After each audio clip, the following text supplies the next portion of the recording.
A very special request if we can just have a brief address because we're running out of time.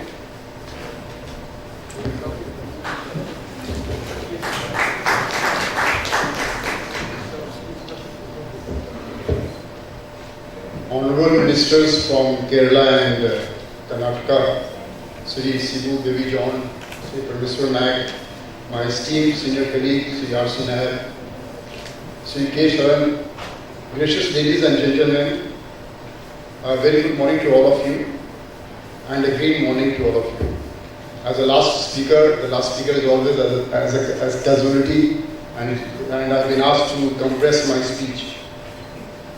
It is a great moment for me and a privilege to be here, and I need to go in details of what the Greentech Foundation does.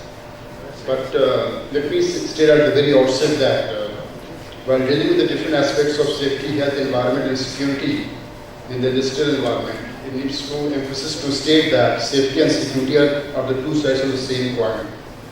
The industrial climate of any nation or region is directly linked to multiplicity of factors impacting on security both at the macro and micro level. Public order, peace and tranquility impacts significantly and has a major bearing on the prospects of safe environment for the operation of any business.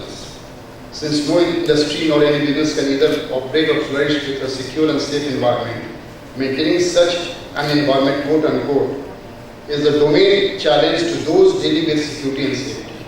In view of the complex security environment, security and safety have to be integrated and implemented with a holistic vision.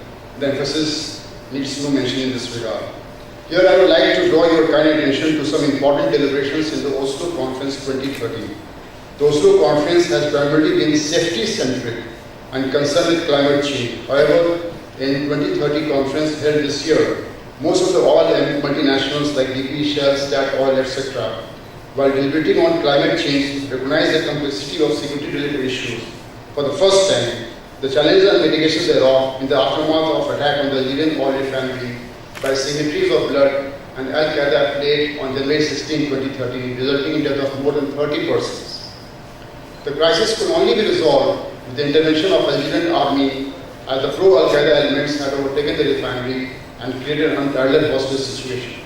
Since security remains fluid and has complex interplay of multiplicity of factors at global, regional, national, and local levels, the domain experts need to live up to this dynamic nature of challenges and its interrelatedness or interlinkages and its ramifications thereof.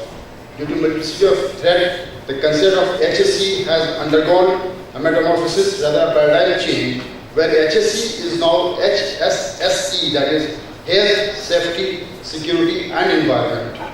Similarly, like security, safety industrial operation has got many components which together determine the ability of business operations to function effectively, ensuring continued productivity.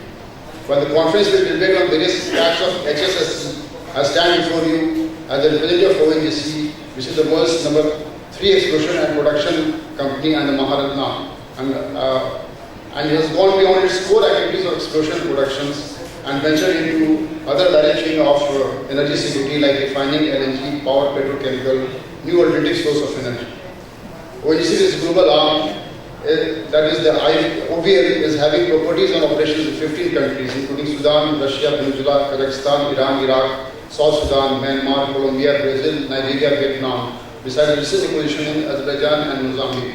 With a balanced portfolio of significant environment-friendly clean technology and carbon trading projects coupled with effective and efficient loss control measures, ONGC is among one of the most sustainable Indian corporate, rather MNC, with its motto, exploration and production ushering in green energy regime. In the hydrocarbon industry, the risk of fire is ever present at all levels of activities starting from exploration to drilling, production and distribution. Unless the fire hazards are identified, monitored and controlled through close and constant supervision, and even the smallest offences detected and immediate measures undertaken, no hydrocarbon industry can survive, let alone prosper. Needless to mention, any small fire has the potential to go into major disaster. Hence, there has to be a zero tolerance to fire and its causes. Besides strictly implementing of the SOPs and EDP activities, special attention is paid with regard to transportation and storage of explosives for the geophysical parties and logging and its area counting. Other than petroleum products, there is zero tolerance to illegal entry of any other inflammable materials and total prevention of smuggling of any explosive materials inside the work centers or the installations and refineries. Your good record of safety in ONC operation has backed a large number of awards and recognition, including Greentech City Awards in the field of safety, health and environment. It will not be out of place to mention that the ONC Fire Systems has bagged the Greentech Safety Award 2030 in gold category, and perhaps the first of its kind. Certainly it is a proud moment for the ONC Fire Service personnel. When we consider the issue of safety, environment management and health, we need to take a global perspective. Analysis of major accidents globally in various industries which have resulted in catastrophic events is primarily due to either human failures or failure of equipment and control panels in some cases. Amongst the most serious disasters in the recent past is the Japan's Fukushima nuclear plant due to tsunami and coupled with earthquake in March 2011. The revolution of this unprecedented natural disaster is even felt after 2 years. I happened to be in Tokyo during this period and had the first-hand experience of how the Japanese as a nation conducted themselves. I witnessed the highest degree of discipline and professional response in Japan, and we should congratulate them for that. The planned comprehensive disaster management measures imposed by all concerned agencies with role clarity will avoid major chaos and minimize the loss of life and damage in the affected areas in Japan. I felt that safety is not merely prevention, but the resolution of following the well-laid SOPs and the planned action for mitigation that contribute immensely in ensuring safety of life and property. The Tokyo experience only demonstrated that a disciplined culture of dealing with extreme crisis without any panic is not only necessary but needs to be inculcated by all. Hence, such resolute, strict, secure and safety regime is not only desirable but possible, and the Japanese dedication needs to be emulated. If India has to play a major role in the community of nations, it has to follow the same level of dedication and motivation as in case of Japan. And if we have the right intention today, we should pledge ourselves to building a similar level of dedication and thoughts like Japanese safety and security of HSC. While the Fukushima accident was caused by natural disaster, there are many man-made incidents globally, and I would like to bring to your kind notice some of these incidents.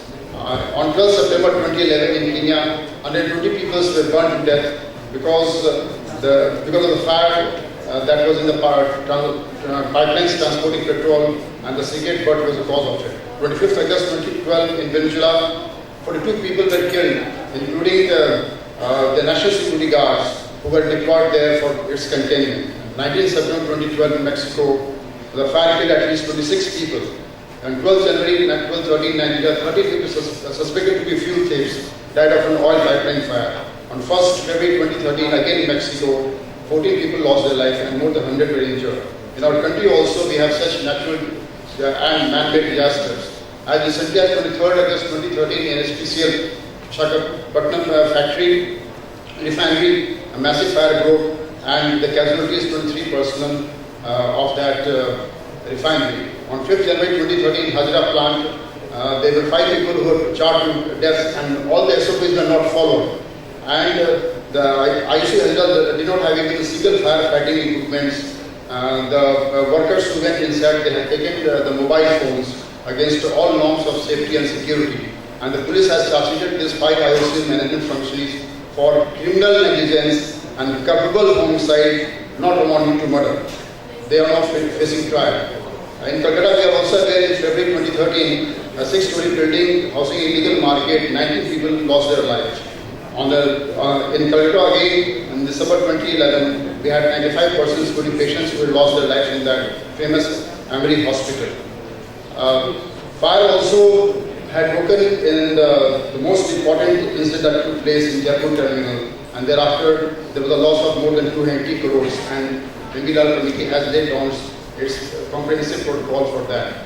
I now propose to have a brief shift in my discourse to emphasis on the global scenario and demand for energy in India in particular, and the importance of HSSC.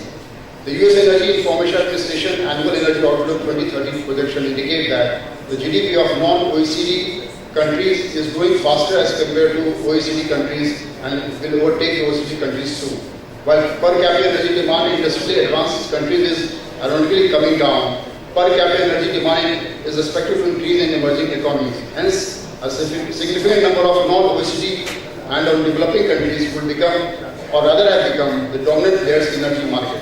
Due to its predominant use in the transportation sector, the fossil fuels will continue to dominate the energy scene in spite of so much of international discourse and sustainability on climate change.